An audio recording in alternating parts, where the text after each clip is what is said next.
You are a woman in the year 1830, standing in the cold morning light of a market square in Yorkshire. The cobblestones beneath your worn boots are slick with frost, and your breath turns into little clouds in the air. The murmur of voices grows louder around you, but it isn't excitement, it's something else. Something that makes your stomach twist with a mix of dread and desperate hope. Around your neck is a rough rope, the kind used for livestock. Your husband holds the other end with his calloused hand, and in a steady voice, practiced like an auctioneer, he calls out across the square, "What am I bid for this fine woman?" His words slur slightly from the ale he drank at dawn to steady his nerves. Strong back, good teeth, can cook and mend. The crowd gathers closer. Some faces show curiosity, some disgust, others calculation. A few men step forward, examining you like they would a horse, checking your hands for calluses that prove you can work, and looking at your face to see if you're comely enough to warm their bed. Your heart pounds because you know in just a few minutes, your life will change. You might find yourself with a kinder man than the one who brought you here. Or you might end up in an even worse situation. But what terrifies you most is that this isn't illegal. It isn't a back-alley crime or some desperate madness. In the twisted logic of your time, this is considered your best chance at freedom, your only chance at divorce. Before we dive deeper into these forgotten stories of survival and struggle, if you enjoy learning about the hidden truths of history, please consider hitting that like button and subscribing for more content like this. And let me know in the comments where you're listening from. I think it's incredible that we're exploring these stories together, from different corners of the world, connected across time and space by our shared curiosity about the past. The practice we call wife-selling wasn't born from cruelty alone. Though cruelty certainly played its part, this practice came from a legal system so rigid and unforgiving that it left the poor with no other options. To understand why hundreds of Victorian men led their wives into market squares with halters around their necks, we need to step into a world where women weren't seen as people, but as property. In Victorian England, the legal doctrine of coverture meant that when a woman married, her very identity disappeared. As the renowned legal scholar Sir William Blackstone wrote back in 1753, the very being or legal existence of the woman is suspended during the marriage, or at least is consolidated and incorporated into that of her husband. She became what the law called a femme covert, a covered woman, hidden beneath her husband's legal identity, like she was wearing an invisibility cloak. Picture Mary Thompson, a fictional, but very typical, working-class woman of the 1820s before marriage. She could own property, sign contracts, even sue someone in court. But the moment she spoke her wedding vows, everything changed. Her wages belonged to her husband. Any inheritance from her parents became his. If she started a small business selling bread or taking in washing, every penny she earned was legally his. Even her clothes, the very dress on her back, belonged to him. And if Mary's husband, let's call him William, decided to beat her until she couldn't stand, the law offered little protection. A man had the right to correct his wife, just as he might discipline a child or train a dog. If he drank away their rent money or gambled their food budget, she had no legal recourse. If he brought home diseases from brothels or refused to work while she labored until her fingers bled, the law still saw this as his prerogative as head of household. But what happened when Mary couldn't take it anymore? What happened when William's correction left her with broken ribs, or when his drinking meant their children went to bed hungry every single night? What happened when she met someone else, perhaps a kind widower who treated her with respect, or a bachelor who offered genuine affection? For the upper classes there was divorce, but it was so expensive and complicated, it might as well have been reserved for royalty. Before 1857, getting a divorce required nothing less than a private act of parliament. A formal divorce in the early 1800s cost at least £1,000, equivalent to more than £100,000 today. That was more money than most working-class families would see in their entire lifetime. Even after the Matrimonial Causes Act of 1857 made divorce slightly more accessible through the courts, it still cost around £40 more than a labourer's yearly wages. For the poor, there were really only 5 ways to end a marriage. You could separate by mutual agreement, though neither party could legally remarry. You could desert simply disappear one day and hope your spouse never tracked you down. You could try to get a legal separation through the church courts on grounds of adultery or life-threatening cruelty, but this was expensive and still didn't allow remarriage. You could die, which, given the living conditions of the working class, was sadly not uncommon.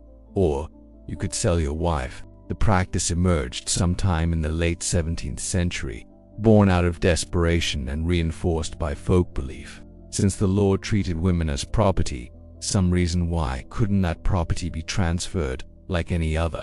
What developed was both humiliating and strangely dignified, a grotesque parody of divorce and remarriage wrapped into one public ceremony. The selling usually began with an advertisement in the local newspaper. These ads read like livestock auctions. John Smith will sell his wife Mary at Doncaster Market on Tuesday next. She is healthy, strong, and of good character. No reasonable offer refused. Others were more blunt, even bitter. Thomas Brown, being tired of his wife, will dispose of her to any person willing to take her off his hands. She can wash, cook, and milk cows. On the appointed day, the husband would lead his wife to a public place, most often the market square, where livestock was normally sold. Sometimes a tavern or a public house served the purpose instead. The symbolism was deliberate and devastating. The wife wore a halter around her neck, arm, or waist, usually made of rope, sometimes of ribbon, in a pitiful attempt at dignity. And this halter wasn't just symbolic, it marked her as property to be transferred, no different from a cow or a sheep. And the auctioneer was often the husband himself. The husband would call for bids. What am I offered for this fine woman? She's 26 years old, can bear children, excellent at needlework, and has all her teeth. The crowd pressed closer. Men examined the woman like buyers at a horse fair, checking her hands for signs of hard work, studying her face to judge her attractiveness, sometimes even asking her to speak, just to test her manners. But here's where the historical record reveals something crucial, something that changes how we understand these scenes. In most cases, the sale was arranged in advance. The buyer was often the woman's lover, and the sale itself was less about humiliation and more about creating a kind of consensual divorce and remarriage rolled into one public ritual. The shame was real, but it served a purpose. It made the separation public, witnessed, and in the minds of those involved legally binding. Take the case documented in Brighton in 1826. One of the real incidents that inspired Thomas Hardy's famous novel The Mayor of Casterbridge. A man led his tidy-looking woman to market and sold her for £5 to a sailor. The newspaper reported that she seemed nothing loath to go, and that the transaction was conducted with every appearance of good humor. The sailor had likely been courting her for months, and all three saw this as their only way to end one relationship and begin another. In Wenlock Market in 1830, a wife sold for 2 shillings and sixpence made sure the deal went through, even when her husband hesitated. She flipped her apron in his face and declared, "Let be, you rogue, I will be sold. I want a change." Her voice carries across the centuries, determined, fierce, seizing what little agency the law allowed her. The prices paid varied wildly. Some went as high as £100. Plus 25 for each child, the equivalent of more than 18,000 today. Others were as little as a glass of ale. But most sales fell somewhere between 2 shillings and sixpence to 5 shillings, roughly £20 to £50 in today's money. Yet the money wasn't really the point. What mattered was the public nature of the transaction, witnessed by dozens, sometimes hundreds of people who could later testify that the woman had been legally transferred from one man to another. And at the end of it all, the halter itself held a deep symbolic meaning. Once the sale was complete, it was handed to the new husband. The halter was handed over as proof that the transaction was finished. This wasn't just theater, it was a desperate attempt to create legal validity where none truly existed. The participants needed to believe, and to convince their community, that what they were doing was legitimate. Sometimes the ritual grew even more elaborate. Bills of sale were drawn up and signed, with language borrowed straight from property transfers. One read, "I, John Parsons, for and in consideration of the sum of £6 and 6 shillings in hand paid, do sell, assign, and set over unto John Tucker, and Parsons, wife of the said John Parsons, with all right property, claims, services, and demands whatsoever. During the term of the natural life of her, the said Ann Parsons, often the ceremony ended with all parties going to the nearest pub for a wedding feast, paid for by the new husband. In some cases, church bells even rang, as they did in one documented sale from 1827, for the community. Starved of entertainment and drama, these occasions became public spectacles. Crowds of hundreds might gather, treating the sale like a strange mix of theater, court proceeding, and carnival. But not every wife's sale was a consensual arrangement between lovers seeking legitimacy. Some were genuine auctions, where women were bid on by strangers. In March 1766, for example, a carpenter in Southwark sold his wife at an alehouse in a fit of indifference. When he sobered up and begged her to return, she refused. Soon after, he hanged himself. That desperation, both in the sale and in its aftermath, shows the impossible situations created by these harsh legal restrictions. In 1824 in Manchester, a wife was sold for 5 shillings. But not liking the purchaser, she was put up again, this time for 3 shillings and a quart of ale. The woman's voice mattered. She could refuse buyers she found unsuitable. But imagine the terror of standing there while strangers bid on you like livestock, knowing your future depended on which man was willing to pay the most. The practice was particularly strong in Yorkshire, where 27 of the 108 documented Victorian-era wife sales took place. In May of 1837, a blacksmith named Garth in Halifax first sold his wife for a shilling, then bought her back. In Halifax, that same blacksmith resold his wife to a married man for half a crown. When the man's own wife heard what had happened, she stormed in and mauled her faithless husband rather severely, a detail that makes it clear she had not consented to any of these transactions. The most elaborate sales could draw enormous crowds. In December of 1849 in Goole, when a man named Ashton discovered his wife had eloped with her lover while he was in hospital, he tracked them down and arranged a public sale. The Yorkshire crowd gathered to watch as the buxom young woman was sold to her paramour for 5 shillings and 9 pence. After a little spirited competition before leaving with her new partner, she snapped her fingers at her ex-husband and declared, "There, good for naught, that's more than you would fetch." Even children weren't exempt from this trade. Wives were sometimes sold with their children included in the price, like accessories to the main purchase. In 1865, one woman and her 2 children were sold for £100, plus 25 for each child, a sum worth several years' wages for a working man. In those cases, the buyer wasn't just taking on a wife, but an entire family, with all the financial burdens that came with it. The authorities' response to wife selling was inconsistent and often confused. Legally, the practice had no foundation. In truth, it amounted to a conspiracy to commit adultery, followed by bigamy when the new couples married. Yet many local officials seemed unsure about their authority to intervene. In 1819, when a magistrate tried to stop a sale in Ashburn, Derby, he was pelted and driven away by the crowd. Later, he admitted he wasn't even certain he had the right to prevent it, saying, "I do not think I have a right to prevent it, because it rests upon a custom preserved by the people, of which perhaps it would be dangerous to deprive them by any law for that purpose." Some officials even encouraged the practice. Poor law commissioners, responsible for maintaining the destitute in workhouses, sometimes forced husbands to sell their wives rather than burden the parish with separated families. In 1814, Henry Cook was compelled by the Effingham workhouse authorities to sell his wife. Rather than have the parish support her and her child, she was taken to Croydon Market and sold for 1 shilling. With the parish even paying for her journey and the wedding dinner that followed, the symbolic power of the marketplace can't be overstated. Markets were where livestock changed hands, where property was bought and sold, where the community gathered to witness transactions.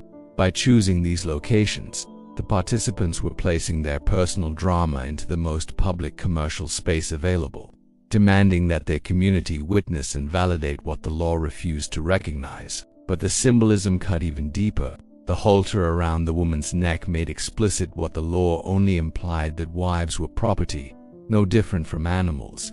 Some sales even priced women by weight, exactly like livestock.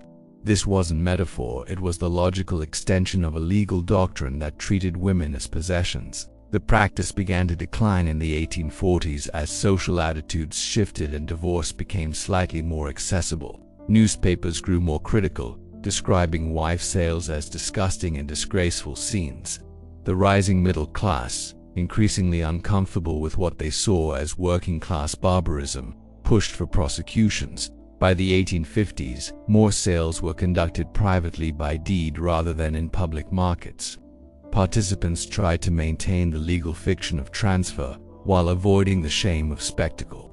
Religious and social reform movements also fought to suppress the custom. The Salvation Army and other evangelical groups preached against it, yet irony lingered.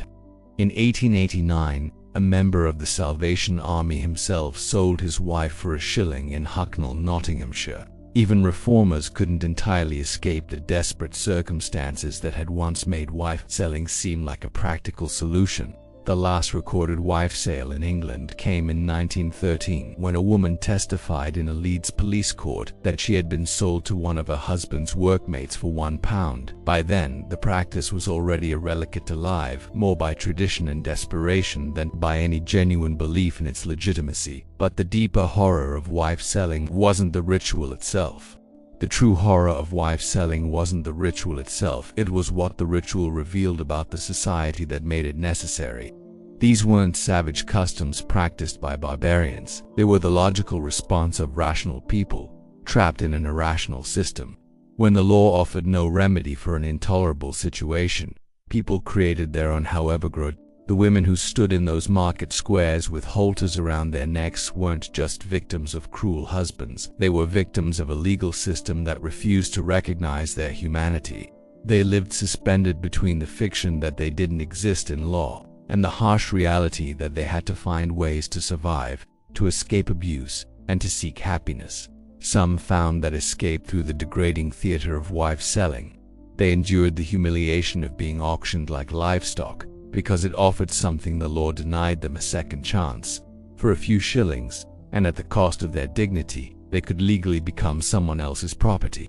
And perhaps, if they were lucky, that someone else would treat them not as a possession but as a human being. The crowds who gathered weren't just voyeurs looking for entertainment, though entertainment was certainly part of it.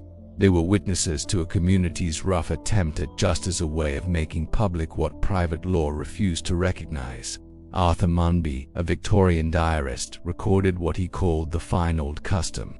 In a North Yorkshire village in February of 1860, an old man sold his much younger wife to a middle-aged buyer for 18 pence. The purchaser convinced himself that the act was proper and lawful, but the villagers disagreed. They burned the pair in effigy on the village green, showing that even in places where wife selling persisted, it remained controversial and morally complicated. And it wasn't just the working poor. The practice crossed class lines far more than Victorian middle-class commentators wanted to admit. Around 1740, the Duke of Chandos reportedly bought his second wife from an ostler, paying half a crown for a woman the innkeeper had been beating. The Duke had her educated, married her after her first husband died, and by all accounts, they lived happily together. On her deathbed, she gathered her household, told them her history, and drew from it a touching moral of reliance on Providence. It suggests that even aristocratic wife selling could sometimes lead to genuine love and respect. Stories like these complicate our understanding of what wife selling truly meant to the people who practiced it. Yes, it was degrading and humiliating. Yes, it treated women as property in the most literal way possible. But it was also, in its twisted way, a form of liberation. It offered an escape from marriages that might otherwise have meant lifelong misery or even death. The records suggest that many wives actively participated in arranging their own sales. In Plymouth in 1822, a woman provided the money for her agent to buy her out of her marriage. In numerous cases, wives insisted on the sale when their husbands hesitated. They weren't always passive victims traded against their will. They were active participants in the only form of divorce available to them. This doesn't make the practice any less horrifying, but it helps us understand why it persisted for more than 2 centuries. Wife selling wasn't just about men disposing of unwanted wives. It was about families trying to solve impossible problems with the only tools they had. The broader context makes the practice even more tragic. This was an era when a working man might earn only 10 shillings a week, when families crowded into single rooms with no running water, when children as young as 6 worked 12-hour days in factories. Life was brutal, short, and offered few choices. Marriage for the wealthy, a path to companionship or social advancement, was for the poor, often just another economic arrangement. And when that arrangement failed, when husbands drank away the household money, when wives couldn't bear children, when violence made home life unbearable, the poor had nowhere to turn. The church offered moral guidance, but no practical solutions. The law offered punishment, but no relief. Only the rough justice of community-sanctioned wife selling offered a way out. The newspapers of the time, written mostly by middle-class journalists for middle-class readers, dripped with condescension and moral outrage. They painted the participants as brutish and degraded, the crowds as savage and voyeuristic. Yet between the lines, we can still read the stories of desperate people, making impossible choices with as much dignity as they could muster. Looking back from today, it's easy to focus only on the cruelty. The image of a woman with a rope around her neck, auctioned like livestock, feels like the ultimate symbol of female oppression, and it was. But it was also something else. It was a community's attempt to create justice where the law offered none. It was desperate people claiming agency in a system designed to deny them choices. It was rough, imperfect, often cruel, but for the poor, it was the only form of divorce available. The practice didn't die out because society suddenly became enlightened about women's rights. It faded because divorce became slightly more accessible, and changing economic conditions gave women other options. The Married Women's Property Acts of 1870 and 1882 began to chip away at coverture, allowing wives to keep their earnings and inherit property. Slowly, painfully slowly, the law began to recognize that women were people, not possessions. But for the women who once stood in market squares with halters around their necks, those reforms came too late. They lived in a world that denied them identity, denied them the right to their own wages, and denied them an escape from violent or miserable marriages, except through the degrading theater of public sale. Their stories remind us that progress is never inevitable, that every right we take for granted today was fought for and won at enormous cost. And they remind us that when systems fail to provide justice, people will always invent their own forms of it, however imperfect, however troubling. So as you sit in your comfortable present, remember the women of those markets. Remember the rope, the crowd, and the impossible choice. And remember just how hard won real freedom truly is. Modern life gives you the right to divorce, the ability to own property, the recognition of your full humanity under the law. But remember the women who once bought their freedom for just a few shillings and the price of their dignity in the market squares of Victorian England. Remember that the rights you enjoy were built on the suffering of women who had no choice but to stand with halters around their necks, hoping that anyone would treat them more kindly than the law ever did. The last echoes of those market square auctions faded more than a century ago, but they leave us with uncomfortable questions about the systems we build in, the people those systems fail. They remind us that behind every grotesque historical practice, there are human stories of survival, desperation, and the endless search for something better, even when that better came at an unbearable cost. Now picture yourself back in that market square, not as the woman this time, but as an observer in the crowd. The morning mist still clings to the cobblestones, and the air carries the familiar scent of a livestock market hay manure, and the sharp tang of fear that animals give off when they sense their fate. But today, that fear doesn't come from cattle or sheep. It comes from her. The woman standing on the makeshift platform isn't livestock. She's someone's daughter, someone's mother, someone's sister. Her name might be Elizabeth, or Sarah, or Mary. Names lost to history, kept alive only in faded newspapers and forgotten court records. She's 28, with work-roughened hands and a face that might once have been pretty before poverty and hard living carved deep lines around her eyes. The halter around her neck isn't decorative. It's thick rope, the kind used to lead horses, and it chafes her skin with every movement.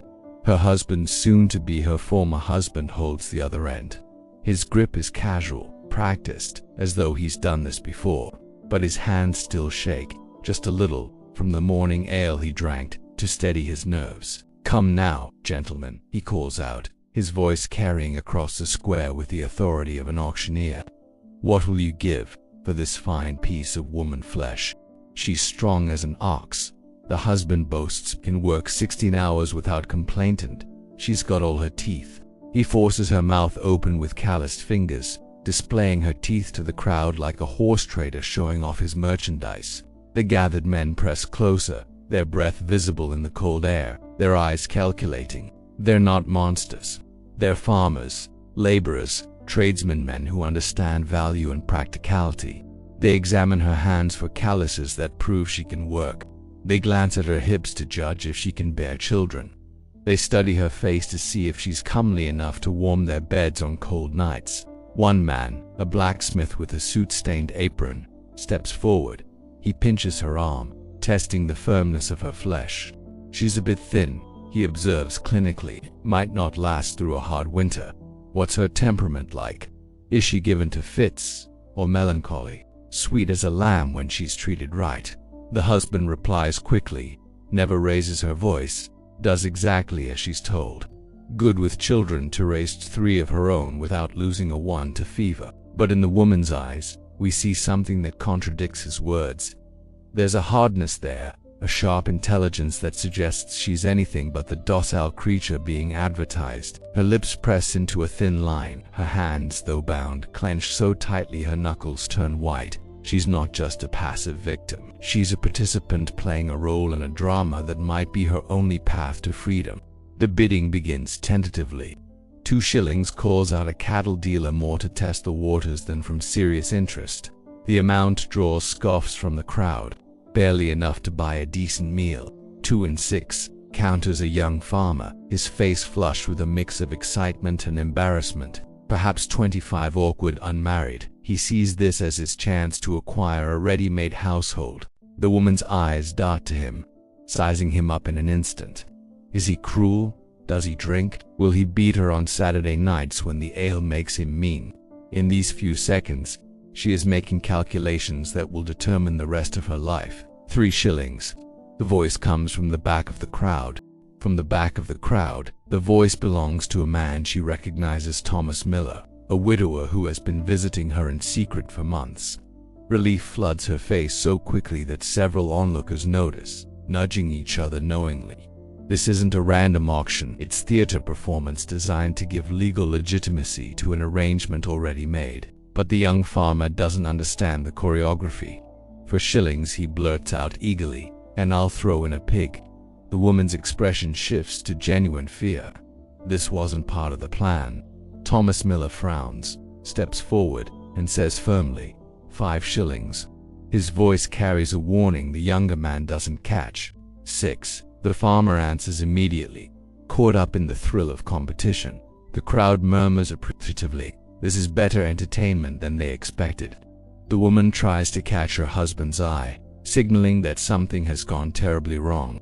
But he's too busy calculating in his head how much ale and gin 6 shillings will buy. For the first time, real terror spreads across her face.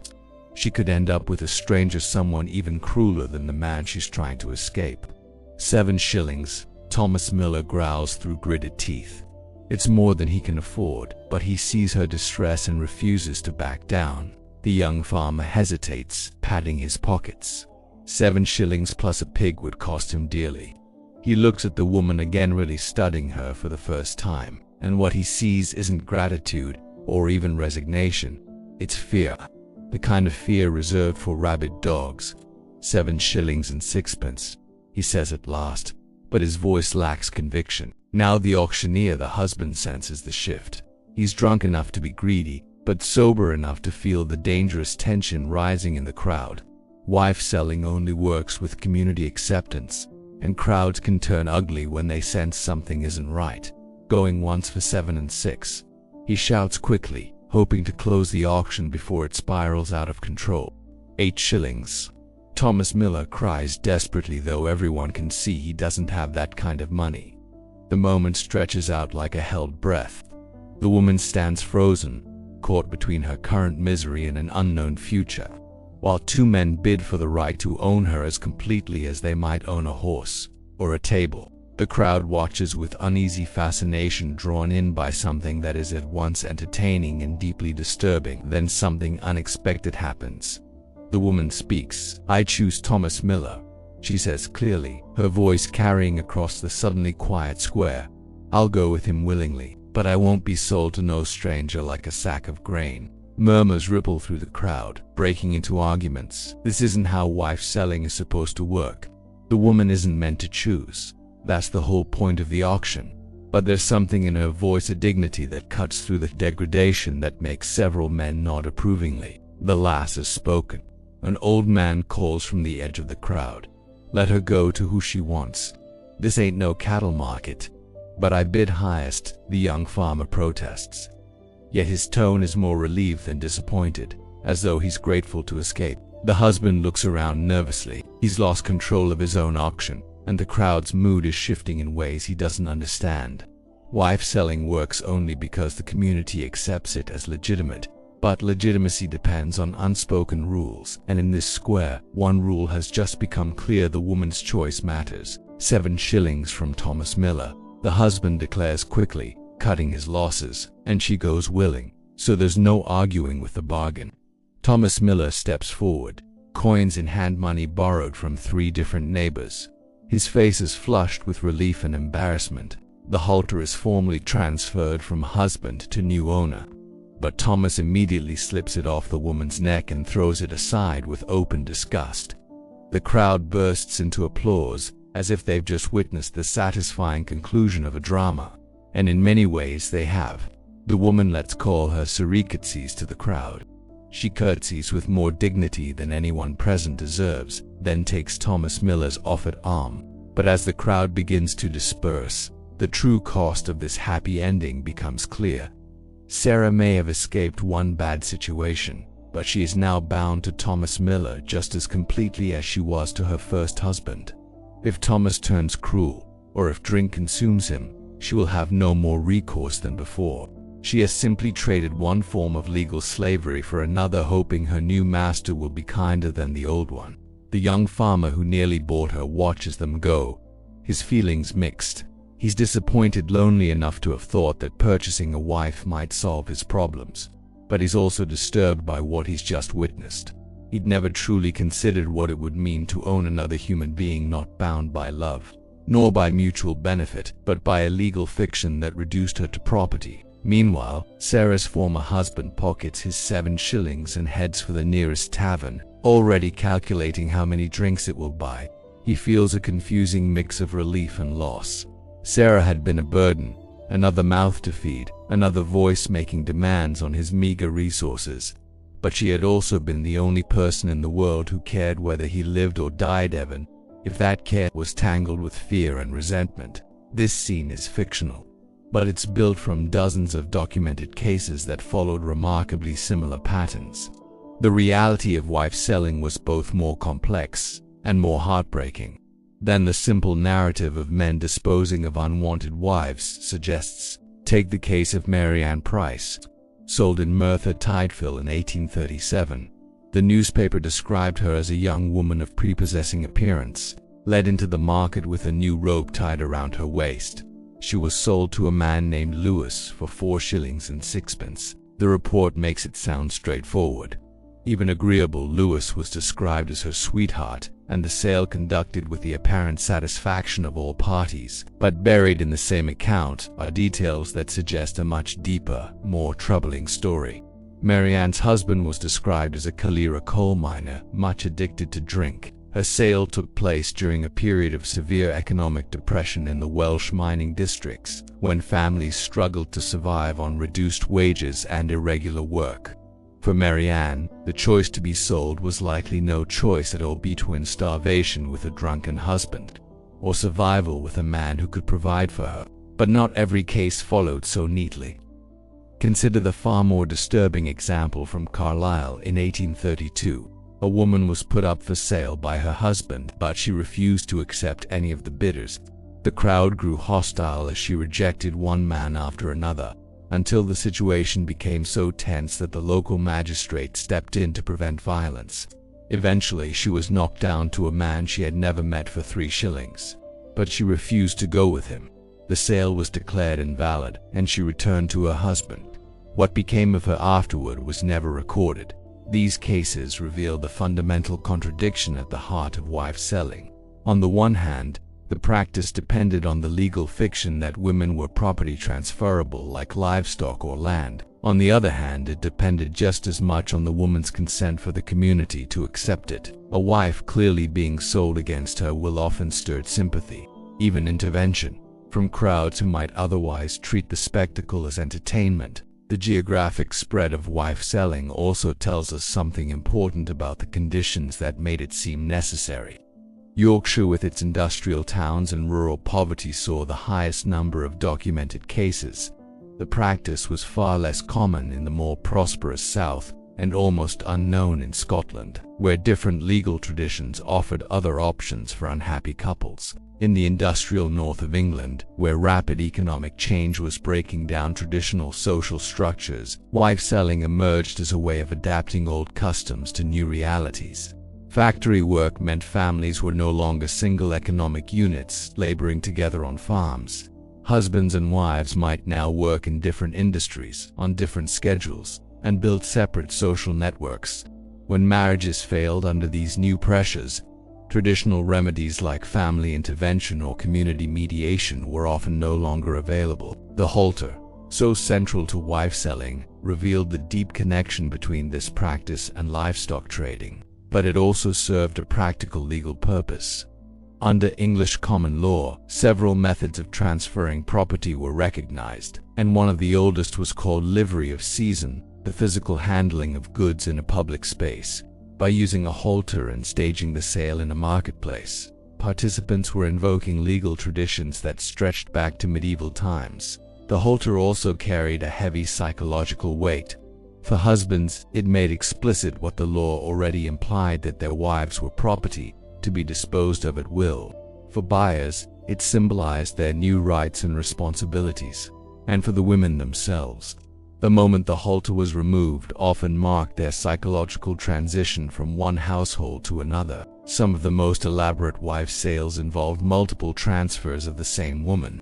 In Sheffield in 1842, a woman was sold 3 separate times in a single day, as different men bid for her and then changed their minds.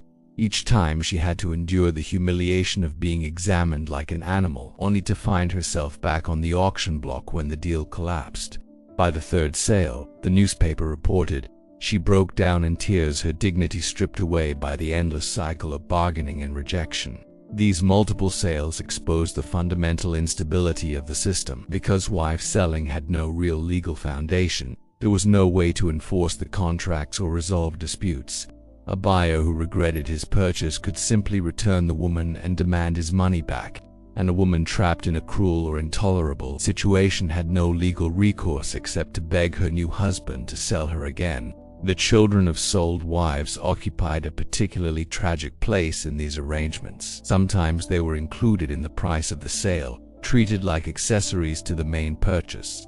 In 1847, a woman sold in Pontefract came with 3 children, and the buyer agreed to take responsibility for their upbringing and education. But far more often, children were left behind with their fathers, separated from their mothers by transactions they were too young to understand. The emotional toll on these children rarely appears in the historical record, but we can imagine the trauma of watching your mother led away with a rope around her neck by a stranger who had just purchased her. Some children never saw their mothers again. Others were reunited years later under circumstances that must have been awkward, painful, and deeply scarring for everyone involved. Wife selling also had profound effects on the communities where it occurred. These sales were public spectacles that drew crowds of hundreds, sometimes thousands. They weren't just entertainment. They became arenas for public debate about marriage, morality, and the limits of acceptable behavior. The crowds weren't passive observers. They were active participants in this rough form of justice. They could approve or disapprove of particular sales, intervene if they felt a woman was being treated unfairly, and use their collective voice to enforce community standards. A husband who tried to sell his wife to someone the community deemed unsuitable might find his auction disrupted by hostile spectators. These interventions revealed that wife selling wasn't merely an act of private desperation. It was embedded in complex social networks and moral economies. The practice could only function when it carried the tacit approval of the community, and that approval was conditional on certain unspoken rules about fairness, consent, and respectability. By the mid-19th century, the declining status of wife selling reflected broader changes in British society. The growing middle class, with its emphasis on domestic privacy and moral respectability, grew increasingly uncomfortable with such raw public displays of working-class marital breakdown. Newspapers began to describe wife sales as By the mid-19th century, newspapers were describing wife sales as disgusting exhibitions and brutal spectacles. That language reflected the class anxieties of an age when industrial capitalism was drawing sharper lines between what was considered respectable and what was branded disreputable. Religious revival movements also played their part in suppressing the practice. Evangelical Christianity, with its emphasis on the sanctity of marriage and the moral reform of the working classes, condemned wife selling as evidence of spiritual corruption. Methodist and Baptist preachers railed against it from their pulpits. Though their success in changing behavior was limited, the legal system's response evolved slowly and inconsistently. Before 1850, prosecutions were rare and penalties light, often just a small fine or a few days in jail. But as public opinion hardened, courts began imposing harsher sentences.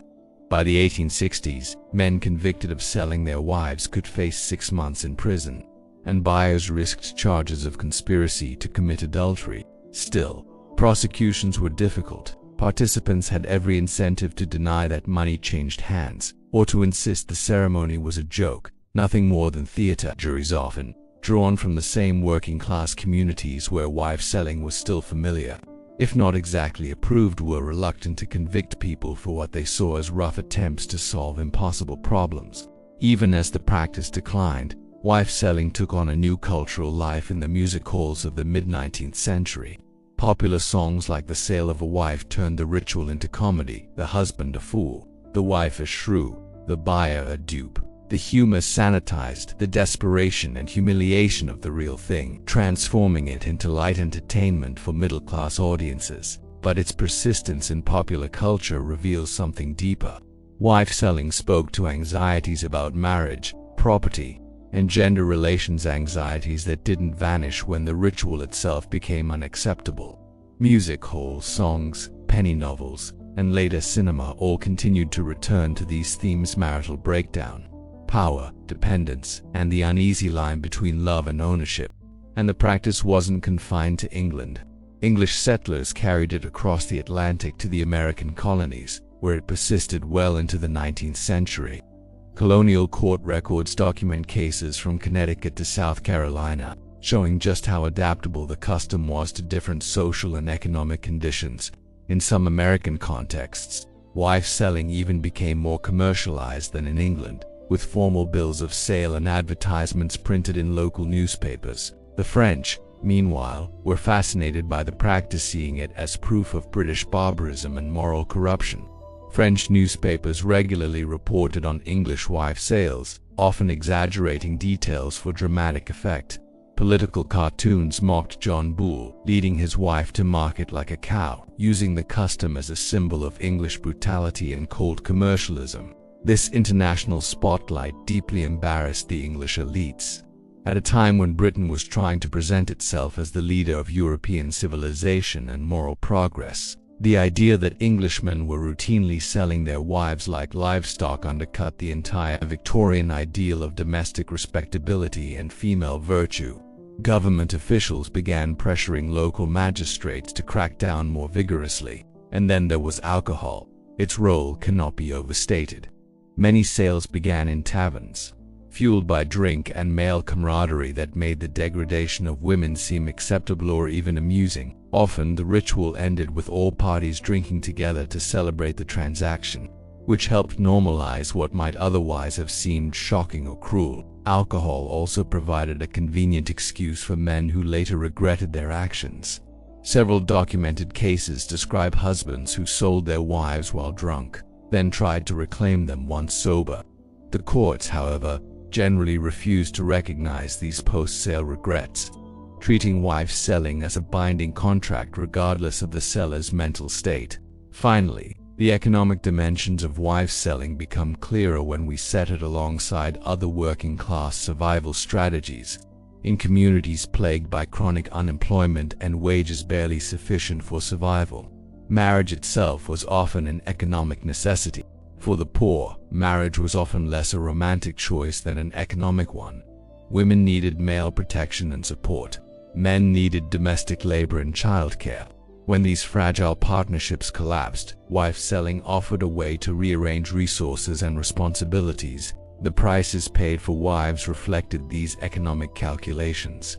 Women described as good workers skilled at trades like spinning or brewing fetched higher prices than those whose labor was less valuable. Age, health, and childbearing capacity all factored into their market value.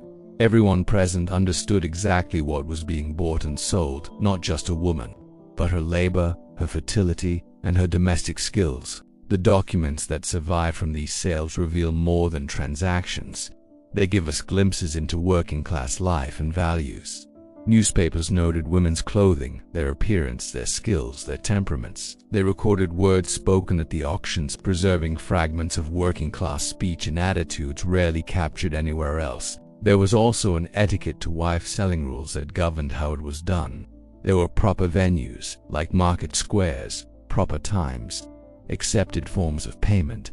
To violate these customs risked disapproval or even violence from the community. Degrading as it was, the practice wasn't chaotic.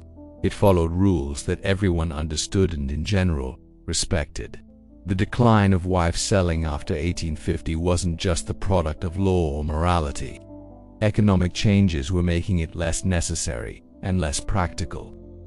Factory employment gave women a measure of independence, reducing their total reliance on men. Expanding cities provided opportunities to escape bad marriages through simple desertion. The spread of the railroad made it easier to vanish and begin again elsewhere, and attitudes toward marriage were changing too. A romantic ideal was spreading across all levels of society, an emphasis on love, affection, and companionship as the proper foundation for marriage. Against this backdrop, the crude commercialism of wife selling felt increasingly out of step, a relic of a harsher world. By the early 20th century, wife selling seemed increasingly repugnant. The emerging women's rights movement, though still small and mostly middle-class, offered new ways of thinking about gender and autonomy. The last documented sales in England took place in the early 1900s, by which time they were widely condemned as relics of a barbarous past. In 1913, a woman in Leeds claimed her husband had sold her to a workmate for £1, but the case was murky and the community's response was entirely negative. There was no crowd, no ceremony, no acceptance. The social ground had shifted. By then, legal divorce was available to the working classes, though still costly and stigmatized. The Matrimonial Causes Act of 1923 soon expanded access, giving women legal remedies that wife selling had once tried to provide in its crude and desperate way. Social welfare programs, though limited, offered alternatives to the stark choices that had once made wife selling seem reasonable. But the legacy of wife selling reaches far beyond its historical moment. It forces us to confront fundamental questions about gender, property, and autonomy, questions that still echo in contemporary debates over marriage and divorce. It demonstrates how legal systems, when they fail to meet human needs, can push people to invent their own solutions that may be morally troubling, but practically necessary. It is tempting to dismiss wife selling as proof of historical barbarism, as evidence of how far we've progressed. But the truth is more complicated. This practice was the product of specific legal and economic conditions that created impossible choices for desperate people. The women who stood in market squares with halters around their necks weren't simply passive victims. Many were active agents, trying within their narrow constraints to seize some measure of choice, some chance at survival. And the question their lives raise remains relevant today. What happens when legal systems fail to provide remedies for intolerable situations? Where do people turn? And what desperate measures will they accept when no fair options exist? Even now, contemporary examples abound in documented immigrants who can't access legal protections, marginalized communities who find official remedies out of reach. The forms may change, but the struggle is familiar. Wife selling reminds us that when systems fail, people will always invent their own forms of justice, however imperfect, however troubling. And it challenges us to ask, in our world today, who is still forced to make choices as desperate as theirs? Or abuse victims who can't afford legal representation? Or families torn apart by economic policies that prioritize abstract principles over human welfare? The crowds that once gathered to witness wife sales weren't simply chasing spectacle. They were participating, however imperfectly, in discussions about justice, morality, and the limits of acceptable behavior. In our more privatized society, those communal mechanisms for intervention have faded, but the tragedies they once addressed have not disappeared. And so, as we close this exploration of one of history's most disturbing customs, we return to that market square where our story began. A woman with a halter around her neck, standing on a platform while strangers bid for the right to own her. She represents thousands of women who faced impossible choices in a system designed to deny them agency. Some found happiness in new arrangements, genuine affection with men who treated them as human beings rather than property. Others discovered that changing masters did nothing to change the fundamental nature of their enslavement. All of them paid a price in dignity and self-respect that no amount of practical benefit could ever repay. Their stories remind us that progress is never automatic. The rights and protections we take for granted today were built on the suffering of those who had no choice but to endure systems that denied their humanity. They remind us that behind every grotesque historical practice, however repugnant it may seem to modern eyes, are human beings struggling to survive, to find love, to carve out meaning in lives that offered them few good choices. The halters are gone now. The market squares have become shopping centers.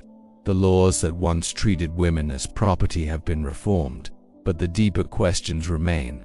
How do we build systems that serve human needs rather than abstract principles? How do we ensure that progress reaches everyone, not only the privileged few? How do we create societies where no one must choose between dignity and survival? The women of Victorian England who wore halters around their necks and prayed for kinder masters deserve better than to be remembered as curiosities of a cruel past. They deserve to be remembered as reminders of how far we've come and how far we still have to go. Not simply as victims of historical barbarism, they deserve to be remembered as human beings. Women who faced impossible circumstances with whatever courage and agency they could summon, who found ways to survive and sometimes even to thrive in a world designed to crush them. Their voices still echo across the centuries, reminding us that freedom is never free, that dignity is never guaranteed, and that the price of justice is eternal vigilance against the systems and circumstances that reduce human beings to property. In remembering their stories, we honor not only their memory but also our obligation to ensure that such choices never again become necessary. The market squares are empty now, but the questions they raised about human worth, about legal justice, about the true cost of survival remain as urgent today as they were 2 centuries ago. And in that urgency lies both a warning and a hope. A warning that progress can always be reversed, and a hope that by understanding the past, we can build a more just future.